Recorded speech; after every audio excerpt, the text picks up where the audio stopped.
çärelerini güýçlendirýär. Ýurdun içinde bu ketele garşy göreşmek üçin ketelhanalar taýýarlanýar, ilatyň gyzgyny köpçülikligiň barlanýar. Ýurt ýolagçylar üçin halkara howa gatnawyny ýatyrmandan soň indi ýük gatnawyny hem tokdadýar. Adatlyk radiosynyň habarçylary häzirki wagtda ýurdun ketelhanalarynda koronavirusly hastalary bejermek üçin taýýarlygyň alınıp barylýanlygyny habar berýärler. Ketelhanany koronavirusa garşy ýokunç keteller hastahanasy edip ulanarlar. Häzirlikçe bu resmi taýdan yglan edilmedi, emma lukmanlar taýýar bolmaly. Şeýle-de ketelhanalary boşadyp diňe agyrlary galdyranlygy aýdyldy. Ähli edaralarda adamlar ellikli ýörýärler. Planda operasiýalar soňa galdyryldy diýip habarçymyz Saglyk saklaş edaralaryndaky namdar çeşmelerine salgylanyp 1 aprelde habar berdi. Adatlyk radiosyna taýýarlyk geçirilýän taky ketelhanalar mälim, emma biz öz çeşmelerimiziň gizlinligini üçin etmek maksady bilen olary agdamakdan saklanýarys. Adatlyk radiosy bu barada Türkmenistanyň Saglyk saklaş ministrliginden maglumat alyp bilmedi. Şunlar ýurdun jemgyýetçilik ýerlerinde, ýollarynda ilatyň gyzgynyny barlamak boýunça köpçülikliň çäreler geçirilýär. Gararsyz neşirleriň maglumatlaryna görä, käbir regionlarda ilatyň gyzgynyny barlamak üçin olaryň öýlerine hem barýarlar. Türkmen News neşirine görä, Mary welaýatynda daşary ýurtlardan noýabr we ýanwar aralygynda dolanyp gelen ýaşaýjylar hasaba alınýar. Migrasiýa gullugynyň wekili Lukman we öý dolandyryş edaratynyň işgäri üç bolup öýlere aýlanýarlar we adamlaryň saglyk ýagdaýy bilen gyzyklanyp olaryň gyzgynyny barlaýarlar. Gyzgyny ýokary bolan adamlary karantina salýarlar. 31 martda Adatlyň Aşgabatdaky habarçysy häzirki wagtda paýtagtda barýan ýollarda awtologlary barlaýan gözekçileriň Mary welaýatyndan barýanlara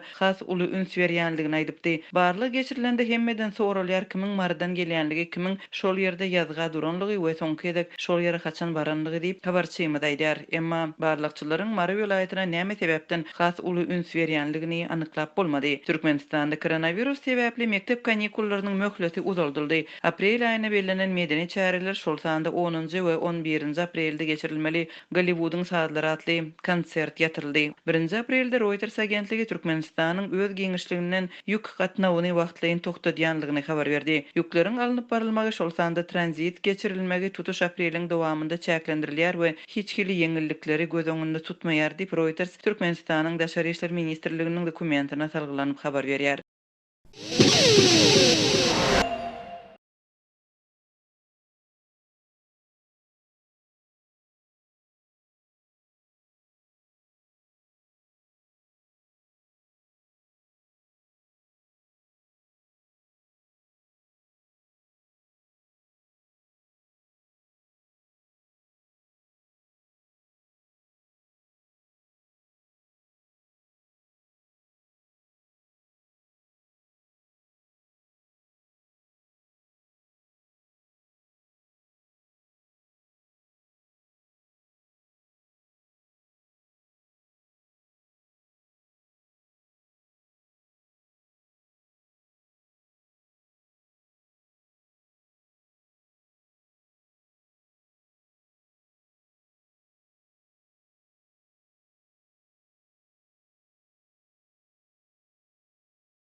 Şuunlar Aşgabatyň häkimetleri paýtagta değişli owalardaky we ýaşaýyş jaý toplumlarynaky hojaluk jaýlaryň haýatlaryny ýykýarlar. Azatlyk radiosynyň Aşgabatly habarçysy bu ýykışlygyň Şorda, Garadamakda, Çoğunluda, Gökçede, Bagyrda, Bekrewede we Köşüde amala aşyrylýandygyny aýtdy. Paýtagtyň bu sebitlerinde esasan hojaluk jaýlary bolup, olaryň aglabasynyň haýatlary 2 metrden 4 metre çenli ýetýär. Häzirki wagt bu haýatlaryň ählisi sökülýär, has dogrusy ýumrulýar. Resmiler uly traktor we işgärler bilen gelip 1 saat içinde haýatlar umuman bolmadyk ýaly edýärler diýip gizlilik şertinde söhbetdeş olan habarçy 24 martda gürrüň berdi. Habarçy bu ýykışlygyň indi 1,5 aý töwereg wagt bäri dowam edýändigini we bu sebitlerde umumy hasap bilen müňlerçe hojaluk jaýynyň bardygyny hem bellidi. Onuň sözüne görä häkimligiň resmileri bu ýykışlygyň resmi namanyň ýa-da kararyň esasynda däldi, ýokardan dillen berilen görkezmäniň esasynda amala aşyrylýandygyny aýdýarlar.